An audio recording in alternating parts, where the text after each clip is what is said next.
Et bonjour à tous les amis, j'espère que ça va, moi ça va super. Aujourd'hui on se retrouve pour une nouvelle critique de l'épisode 4 de Secret Invasion, la série qu'on est en train de décortiquer ensemble sur la chaîne, la nouvelle série de Marvel. En tout cas les amis, je suis très heureux de vous retrouver aujourd'hui pour cette nouvelle réaction, une nouvelle critique de l'épisode 4 de Secret Invasion. Alors les amis, je précise évidemment, mais cette vidéo est 100% spoiler, donc si tu n'as pas vu l'épisode 4 de Secret Invasion, je t'invite à aller regarder l'épisode et puis après revenir sur la vidéo pour dire ce que tu en as pensé dans les commentaires. Les amis, aujourd'hui on a eu le droit à un épisode 4 très court les amis, un épisode qui dure 35 minutes sans compter le générique, le précédemment, enfin tout ça qui je pense du coup font un épisode de 29-30 minutes, ce qui est assez court par rapport à ce qu'on a pu voir dans les trois premiers épisodes de Secret Invasion. C'est vrai que la série va de plus en plus court en termes d'épisodes.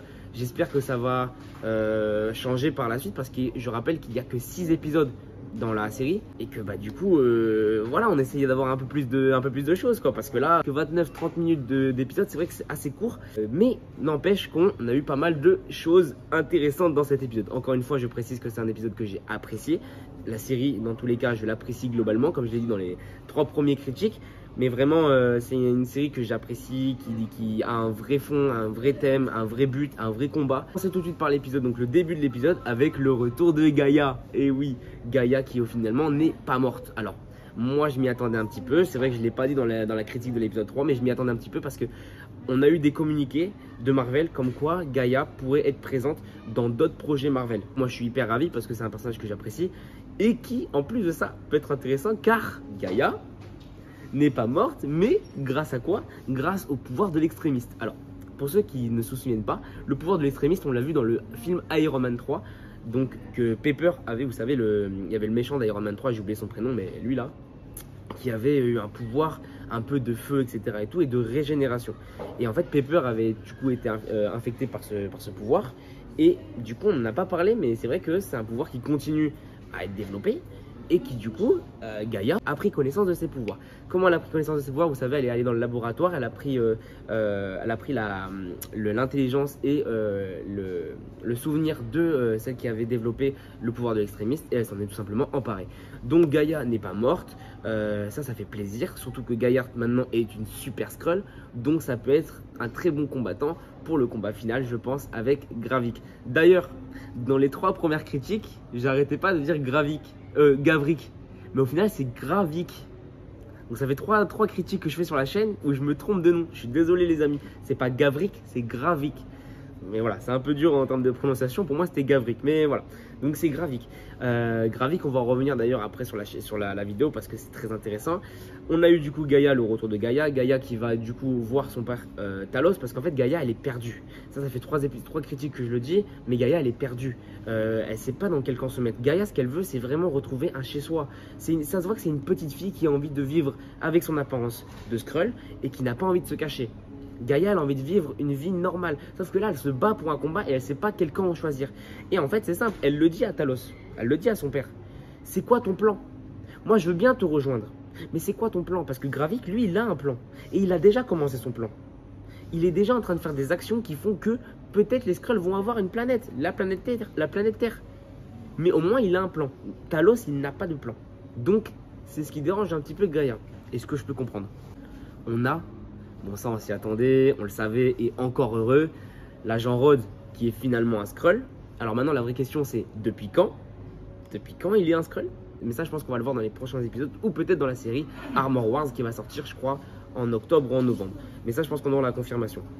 En tout cas l'agent Rhodes qui est du coup maintenant un Skrull dans la série. Et ça, vraiment, ça fait du bien de le savoir parce que franchement, je commençais à m'inquiéter parce que si l'agent Rhodes était vraiment l'agent Rhodes avec toutes les actions bizarres qu'il disait, avec les blagues sur les attentats, avec le côté virer Nick Fury, il a envie de tuer Nick Fury, etc. Heureusement que c'est un Skrull et je suis content de ça, on s'en doutait, voilà, donc c'est lâché, je suis content.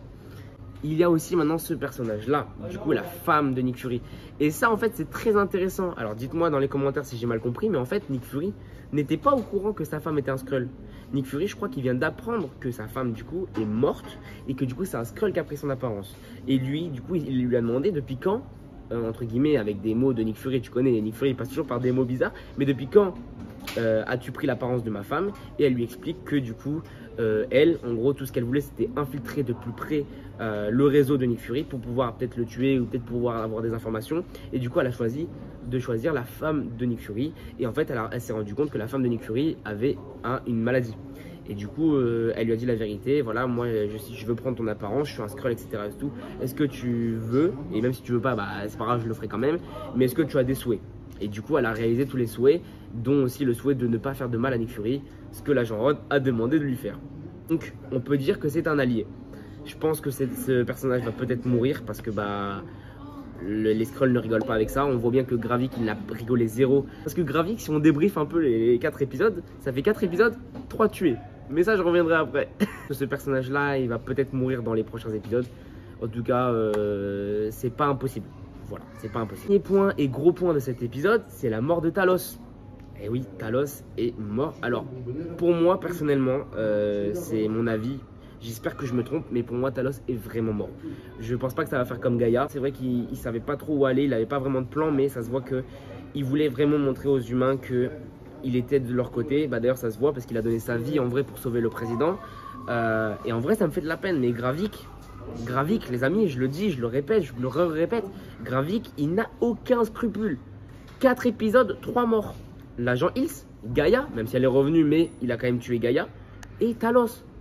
Gravik, il n'a aucun scrupule. Et Gravik, il montre bien à cette série que personne n'est irremplaçable, personne est important dans cette série.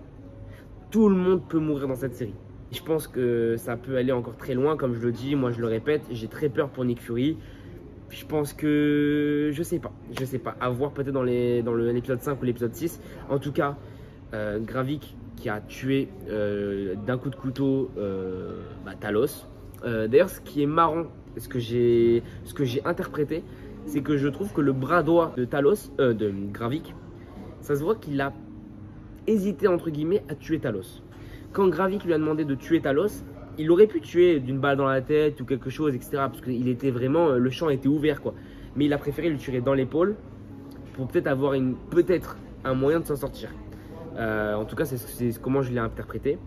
Mais en tout cas, Gravik, il est arrivé par derrière, bam, coup de couteau, c'est fini. Talos, c'est fini. Gravik, aucun scrupule, on ne rigole plus. D'ailleurs, Gravik, qui a 2 pouvoirs en lui, le pouvoir de l'extrémiste.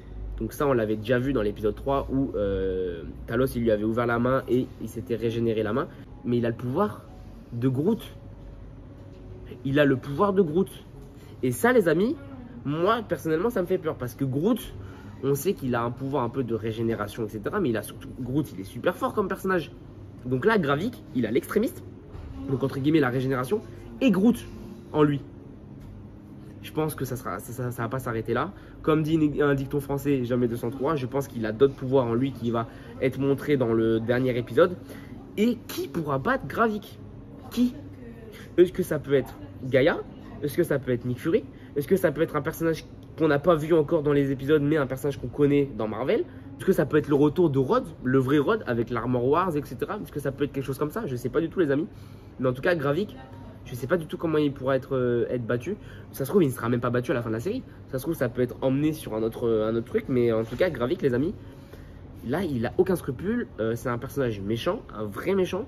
Moi, j'apprécie personnellement. C'est quelqu'un qui va dans son but. Il a un but, il fonce. Je le répète dans toutes les critiques, mais c'est un personnage que malgré tout, c'est un bâtard. C'est un bâtard, mais on apprécie. Parce que il n'a aucun scrupule. Tu vois, c'est pas les méchants où genre il parle longtemps avant de te tuer, etc. Non, non, non, non, non, non. Gravik, il a pris Talos sous son aile, bam, c'est fini.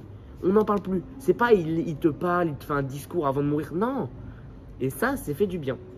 Pareil, les amis, c'est une série, comme je le dis à chaque fois, qui se prend pas la tête en termes de montage, etc. Et tout. Et pourtant, je trouve que la série est super. L'épisode 4, je l'ai apprécié. Je l'ai peut-être moins apprécié que les 3 premiers épisodes. Mais c'est un épisode que j'ai beaucoup apprécié, les amis. J'ai hâte de voir l'épisode 5 et l'épisode 6, bien évidemment. J'espère qu'ils seront plus longs. Et voilà, les amis, n'hésitez pas à me dire vos théories dans les commentaires. Qui pourrait battre Gravik? Qui pourrait être mort dans les prochains épisodes? Qui pourrait être potentiellement tué dans les prochains épisodes? Moi, je mise, les amis, sur la femme de Nick Fury. Je pense que vu qu'elle n'a pas réussi sa mission, potentiellement, elle va mourir. Je vois peut-être le bras droit de Gravik mourir. Et bien évidemment, je vois Gravik mourir, je pense, sur le dernier épisode. En tout cas, j'espère. sans être méchant, hein, mais en tout cas, j'espère. Et oui, quelle pourrait être la suite de cette série? N'hésitez pas à me le dire dans les commentaires, les amis. Je vous dis à la prochaine pour une prochaine vidéo, les amis. N'hésitez pas à checker le compte, à vous abonner, à liker, parce qu'il y a d'autres vidéos qui vont arriver. Les amis, ciao ciao et à la prochaine, les amis.